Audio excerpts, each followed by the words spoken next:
I will not leave until my friends in the Senate have completed their work. My attitude is that if they're making these sacrifices to provide health care to all Americans, then the least I can do is to be around and provide them any encouragement and last-minute help where necessary. President Obama delaying his vacation. It's unclear if Malia and Sasha signed off on that. Thanks to Mitch McConnell, the Senate health care vote is now set for 8 a.m. on Christmas Eve. Top Line starts right now.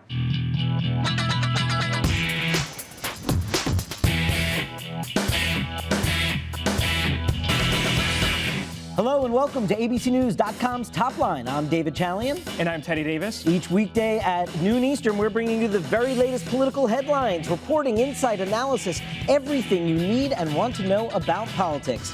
Teddy, thank you for sitting in for the vacationing Rick Klein. Kick us off. What is your top line today?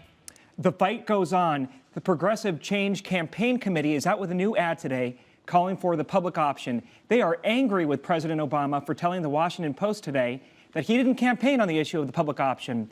I don't think, however, that the public option is going to have the votes in the end.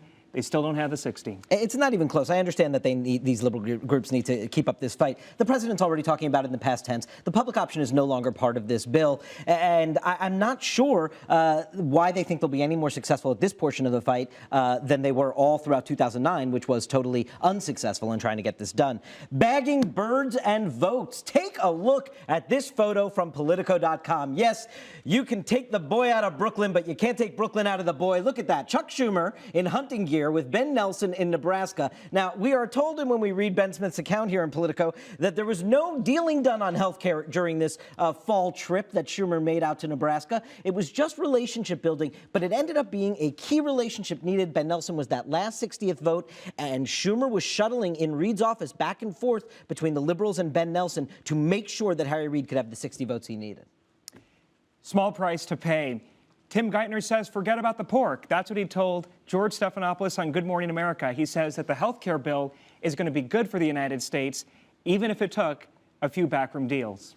No doubt about that. It did take a few backroom deals, and Geithner also talked a lot about this bending of the cost curve. You know, there is still a big debate between Republicans and Democrats. CBO, sort of the arbiter usually of these debates, the Congressional Budget Office, says that it will be deficit neutral. Actually, it'll be good for the deficit. And yet Republicans are going to be out there again today hammering away that they see this bill as sort of runaway costs. We'll get into that in a little bit. And battling cancer. Yes, Teresa Heinz Kerry, the wife of the former presidential candidate and senator from Massachusetts, John Kerry, has discussed her battle with breast cancer before unreported with the Associated Press. And she was none too pleased about those recommendations and guidelines issued last month about mammograms for women in their 40s. She said women should absolutely ignore those new guidelines, keep going out and get their mammograms. She said she's had several lumpectomies. She's doing okay. She expects to be to 95% better health, but she was really fired up about those guidelines.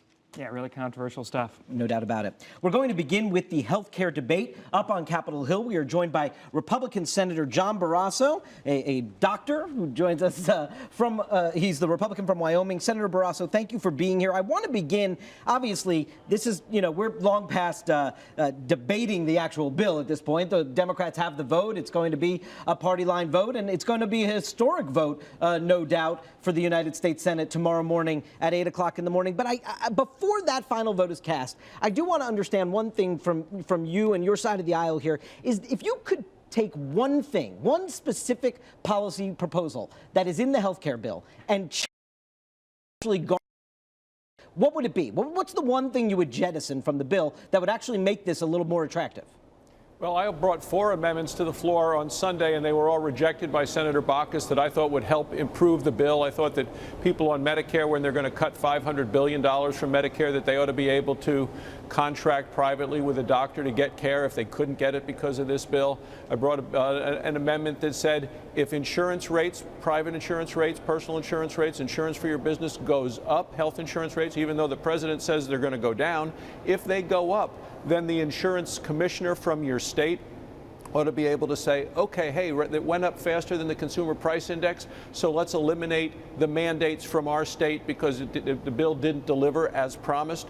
A couple of other amendments that have to do with young people, making sure they wouldn't, if they didn't make enough money, wouldn't be forced into this So if those four mandate. amendments had passed, you'd be voting for final passage tomorrow? I brought 19 amendments to improve it, and I didn't even get a chance to offer them after Harry Reid brought his 383-page amendment and said, this is it, take it or leave it. So there's been really no outreach, no involvement. Senator Coburn and I, the two doctors who serve in the Senate, offered to go to the White House and go through the bill page by page with the president. He's rejected that offer. There's a lot we can do. We need to improve health care in this country. We need to get the costs under control. I don't believe this bill does it. I don't think it makes health care more affordable or more available, and it certainly doesn't increase the quality of care in America.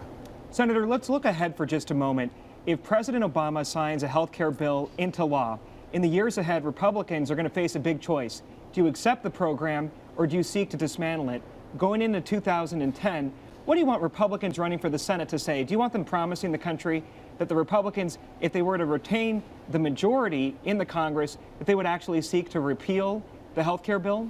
Well, you used the word earlier that this would be a historic vote, and I think it's going to be a historic mistake for the country if this is what happens to health care. Now, as you know, the changes actually don't go into place till 4 years from now. So people aren't going to be able to see immediately what the problems are, but they are going to notice the cuts in Medicare and specifically the increased taxes which go into effect the day that this bill is signed into law, if it does become law, if this gets through the Senate, through the House, and to the White House. So 2010, what should be the GOP message? Should it be that we will repeal this law if indeed it has passed and been signed into law by President Obama? The message should be the debt is the threat.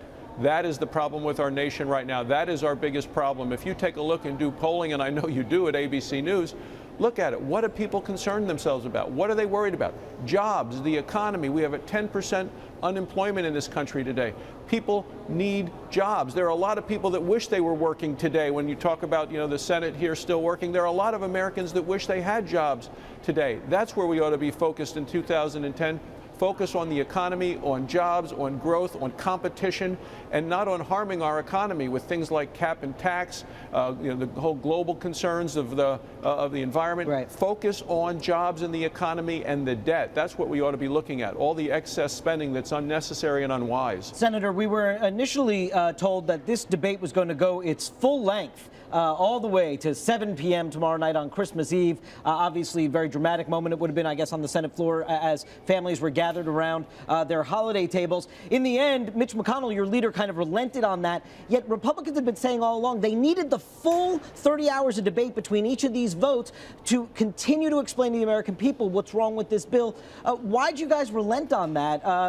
Does your relenting sort of indicate that it was all for show to make it a Christmas Eve day vote nonetheless? I practiced medicine for 25 years. I'm used to working Christmas Eve, Christmas Day, all the holidays. Now is the time, and we're going to be voting on Christmas Eve. Now is the time for Americans all across the country to go face to face with their members of Congress as their home to say, if this bill does pass the Senate, that they should vote against it in the House for their various reasons, because it does increase taxes, it does cut Medicare by huge amounts, and it's going to cause people that have insurance that they like to get those premiums to go up. So now is the time to go back to your members when they're at home. That's why Harry Reid kept us here this whole time. He was afraid what would happen if the members of the Senate went home and heard from their constituents, because people all across the country are very much opposed to this.